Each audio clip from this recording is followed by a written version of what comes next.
त्यांनी अतिशय चुकीचं विधान केलेलं आहे. आम्ही त्यांना कारणे दाखवा नोटीस पाठवणार आहोत. एकदा पक्षाची ध्येय धोरणं ठरल्यानंतर पक्षाच्या विचारधारेपासून जर कुठलाही खासदार, आमदार किंवा संबंधित जबाबदार व्यक्ती अशा प्रकारची वक्तव्य करत असतील तर ती वक्तव्य राष्ट्रवादी काँग्रेस पक्षाला अजिबात मान्य नाही. ही भूमिका आमची कालही होती, आजही आहे, उद्याही राहील.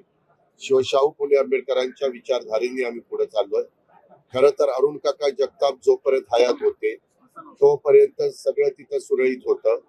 परंतु आता काही लोकांना आता आपल्यावर जबाबदारी वाढलेली आहे. आपले वडिलांचं आपल्यावर छत्र राहिलेलं नाहीये. त्यावेळेस जबाबदारीनं आपण वागलं पाहिजे, बोललं पाहिजे. हा शिवशाहू फुले आंबेडकरांचा महाराष्ट्र हा सर्वांना बरोबर घेऊन जाणार आहे.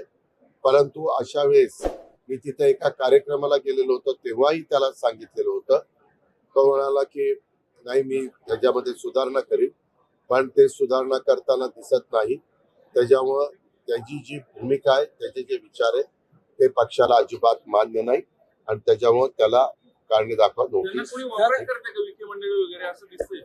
मला काही मी मन कावडा नाहीये. त्याला तू करतो का आणखीन कोणी करतो ते मला माहिती. सरकारमंत्री बाबासाहेब पाटलांनी बेताल वक्तव्य शेतकऱ्यांबद्दल केले. काय केलं? निवडणुकांमध्ये आम्ही कर्जमाफीचं आश्वासन देत असतो, फक्त ते निवडणुकांसाठी देतो आणि कर्जमाफी शेतकऱ्यांना सवय लागली. मी त्यांना विचारीन असं वक्तव्य बळीराजाच्या बाबतीमध्ये, शेतकऱ्यांच्या बाबतीमध्ये करण्याचं काहीच कारण नाही. या मंत्री महोदयांनी तसं वक्तव्य केलेलं असेल तर मी त्यांच्याशी बोलेन आणि मी त्यांना जे काही सांगायचंय त्या दोन गोष्टी सांगीन. शेतकरी हा बळीराजा आहे, लाखाचा पोशिंदा आहे. त्या संदर्भामध्ये 32,000 कोटीचा पॅकेज देत असताना मुख्यमंत्र्यांनी तिथल्या पत्रकार मित्रांनी हा प्रश्न विचारलेला होता, त्याला उत्तर दिलेलं आहे. जेवढे करता येणे शक्य आहे आणि जनता प्रतिसाद देईल तोपर्यंत आणि तू प्रतिसाद देशील तोपर्यंत.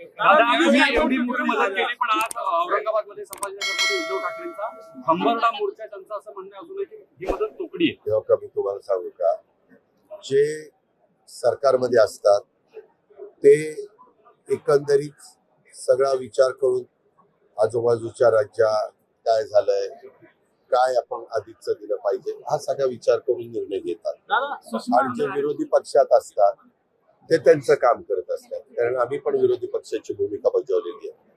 विरोधी पक्षाचं कामच असे असतं की जे पॅकेज दिलं जाईल त्याच्यापेक्षा अधिकचं मागायचं. हे तुटपुंज आहे, हे शेतकऱ्यांची थट्टा करणार आहे, असं काही काही वक्तव्य ते बोलत असतात. वास्तविक प्रत्येकाने आत्मचिंतन, आत्मपरीक्षण केलं पाहिजे. आपण त्या पदावर असताना, आपली सरकार असताना आपण काय केलं, कुठपर्यंत केलं, कशा पद्धतीने केलं. अर्थात बोलण्याचा अधिकार सगळ्यांना संविधानाने